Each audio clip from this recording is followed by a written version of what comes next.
1972ல எம்ஜிஆர் அவர்களுக்கு என்ன நடந்துச்சோ அதுதான் இப்ப விஜய் அவர்களுக்கும் நடந்துகிட்டு இருக்கா. அந்த அளவுக்கு என்ன நடந்துச்சு? விஜய் அவர்களை பத்தி கண்டினியூவா பேசிட்டு இருக்க வைஷ்ணவினால திமுகவுல நடக்கிற கொலை கொள்ளை உயிரிழப்பை பத்தி பேசுறதுக்கு தில் இருக்கா? ஹாய், நான் உங்க தேவா. சோ வாங்க இத பத்தி டீடைலா தெரிஞ்சுக்கலாம். எம்ஜிஆர் அவர்கள் திமுகவோட கட்சியில இருந்தது உங்க எல்லாருக்குமே தெரியும். அப்படி அவர் இருக்கும்போது அவன் பொருளை எடுத்து அவனையே போடணும் அப்படிங்கிற மாதிரி திருக்கழுங்குன்றத்துல நடந்த ஒரு பொதுக்கூட்டத்துல எல்லாருக்கும் முன்னாடியும் திமுகவோட அமைச்சர் இருக்கட்டும், எம்எல்ஏ, எம்பி, மாவட்ட செயலாளர்கள்னு எல்லாருமே நீங்க ஆட்சிக்கு வர்றதுக்கு முன்னாடி உங்ககிட்ட எவ்வளவு சொத்து இருந்துச்சு, அதுக்கப்புறமா நீங்க எவ்வளவு ஆட்டைய போட்டிருக்கீங்க அப்படின்னு சொல்லிட்டு ரொம்ப தைரியமா கேட்டாரு. அதனால அவங்க எல்லாருமே வந்துட்டு ரொம்பவே காண்டாயிட்டாங்க. அத்தி இவரை வந்து கட்சியில வச்சிருந்தா நம்ம செல்ஃபு ஓடாது அப்படின்னு சொல்லிட்டு அவரை வந்து கட்சியை விட்டு தூக்கிட்டாங்க. என்னதான் அவரை கட்சியை விட்டு தூக்கி இருந்தாலும் அதுக்கு அடுத்து 14 வருஷம் இங்க நான் வைக்கிறது தான் சட்டம், நான் சொல்றதை தான் நீங்க எல்லாரும் கேட்கணும் அப்படின்னு சொல்லிட்டு திமுகவால ஒண்ணுமே பண்ண முடியாத அளவுக்கு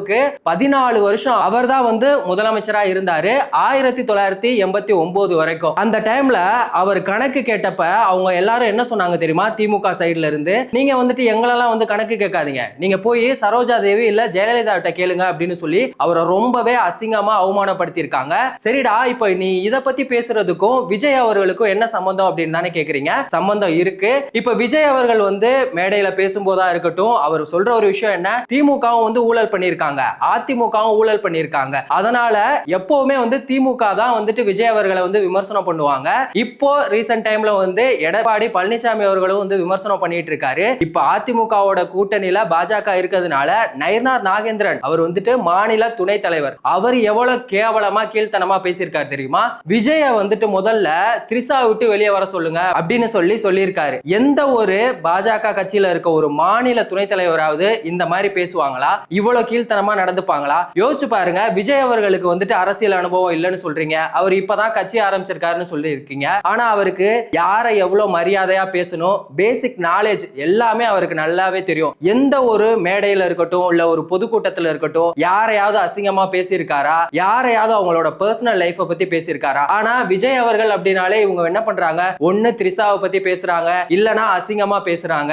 இதெல்லாம் ரொம்ப கேவலமா இருக்கு. இது ஒரு பக்கம் இருக்க, வைஷ்ணவி உங்க எல்லாருக்குமே தெரியும். வைஷ்ணவி அப்படின்னு சொன்னா உங்களுக்கு தெரியுமா இல்லையான்னு தெரியல, பச்சோந்தி அப்படின்னு தான் சொன்னோம். ஏன்னா அந்த பொண்ணு வந்துட்டு தமிழக வெற்றி கழகத்துல தான் ஃபர்ஸ்ட் இருந்தாங்க. ஆனா அந்த பொண்ணு போட்ட மாஸ்டர் பிளான் இருக்குல்ல, வேற லெவல். தளபதி விஜய் அவர்களை வந்து ஒரு யூஸ் பண்ணிட்டு அது மூலமா ட்ரெண்ட் ஆகி ஃபாலோவர்ஸ் எல்லாம் ஆனதுக்கு அப்புறமா தாவேகா கட்சியில எனக்கு வந்து எந்த ஒரு ரெஸ்பான்ஸுமே இல்ல, எனக்குன்னு ஒரு பொறுப்பு கூட கொடுக்க மாட்டாங்க அப்படின்னு சொல்லி அந்த கட்சியை விட்டு போயிருச்சு. அந்த கட்சியை விட்டு போனதுக்கு அப்புறமா ஒரு இன்டர்வியூல திமுகவோட கொள்கை என்ன அப்படின்னு சொல்லி கேட்டதுக்கு ஸ்கிப் பண்ணிருங்க, நோ ஐடியா அப்படின்னு சொல்லிருச்சு. ஆனா இவ்வளவு பெரிய ஒரு தற்குறி இன்னைக்கு தாவேகால இருக்கவங்கள வந்துட்டு தற்குறி அப்படின்னு சொல்லுது. அது மட்டும் இல்லாம கரூர்ல நடந்த துயர சம்பவம், அது வந்து 41 பேர் இறந்து போனது வந்து விஜய் அவர்கள் தான் காரணம் அப்படின்னு இவங்க எல்லாருமே சொன்னாலும் கோர்ட்டே வந்து என்ன சொன்னாங்கன்னா, இது வந்துட்டு தனிநபர் யாருமே காரணம் இல்ல, இது தற்செயலா நடந்த ஒரு விஷயம் அப்படின்னு சொல்லிட்டாங்க. ஆனாலும் இந்த வைஷ்ணவி அவங்க என்ன பண்ணிருக்காங்க, ஏஐ மூலமா கிரியேட் ஆன ஒரு வீடியோவை இவர் வந்து ஜனநாயகன் இல்ல பிணநாயகன் அப்படின்னு சொல்லி எல்லாம் வந்து கலாய்ச்சிட்டு இருக்கு.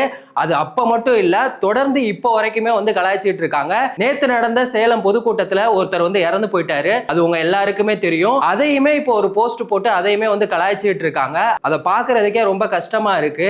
ஒவ்வொரு தடவையுமே விஜய் அவர்களை பத்தி மட்டுமே விமர்சனம் பண்ற வைஷ்ணவிக்கு திமுகவுல நடந்த விஷயங்கள்லாம் தெரியுமா? இல்ல அதை பத்தி பேசுறதுக்கு தான் உங்களுக்கு தில்லு இருக்கா? தஞ்சாவூர் தேர் விபத்துல 11 பேர் இறந்து போயிருக்காங்க. மரக்காணத்துல கள்ளச்சாராயம் குடிச்சு 22 பேர் இறந்து போயிருக்காங்க. கள்ளக்குறிச்சியில கள்ளச்சாராயம் குடிச்சு 68 பேர் இறந்து போயிருக்காங்க. சென்னை விமான சாகச நிகழ்ச்சியில 5 பேர் இறந்து போயிருக்காங்க. ஏன் இப்போ ரீசெண்டா இப்பதான் ஒரு 1 வீக்குக்கு முன்னாடி துணை முதலமைச்சர் உதயநிதி வந்து ஒரு மேரேஜ் ஃபங்க்ஷனுக்கு போயிருக்காரு. அங்க கொடி கம்பம் கட்ட போன இடத்துல 2 பேர் வந்து உயிரிழந்திருக்காங்க. விஜய் அவர்களை பத்தி நீங்க இவ்வளவுதான் பேசுறீங்க, திமுக ஆட்சியில இத்தனை பேர் இறந்து போயிருக்காங்களே, அதை பத்தி எல்லாம் பேசுறதுக்கு உங்களுக்கு தில்லு இருக்கா?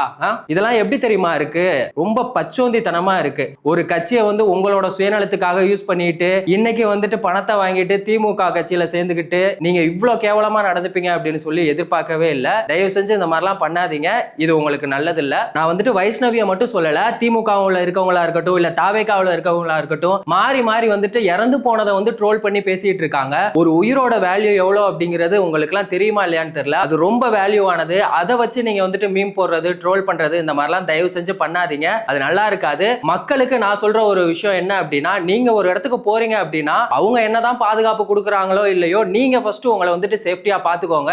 ஏன்னா நமக்காக யாருமே வரமாட்டாங்க, நம்ம தான் நமக்கு கடைசி வரைக்கும். 1972ல எம்ஜிஆர் அவர்களுக்கு நடந்ததுதான் இப்போ தாவேகா தலைவர் விஜய் அவர்களுக்கும் நடந்துகிட்டு இருக்கு. அதனால இந்த 2026 சட்டமன்ற தேர்தல்ல ஒரு மாற்றம் நடக்குமா? வைஷ்ணவி விஜய் அவர்களை தொடர்ந்து விமர்சனம் பண்றத பத்தி உங்களோட கருத்து என்ன அப்படிங்கறதையும் மறக்காம கமெண்ட் செக்ஷன்ல சொல்லுங்க. வேறொரு வீடியோல வேறொரு கண்டென்ட்ல நம்ம திரும்பவும் சந்திக்கலாம்.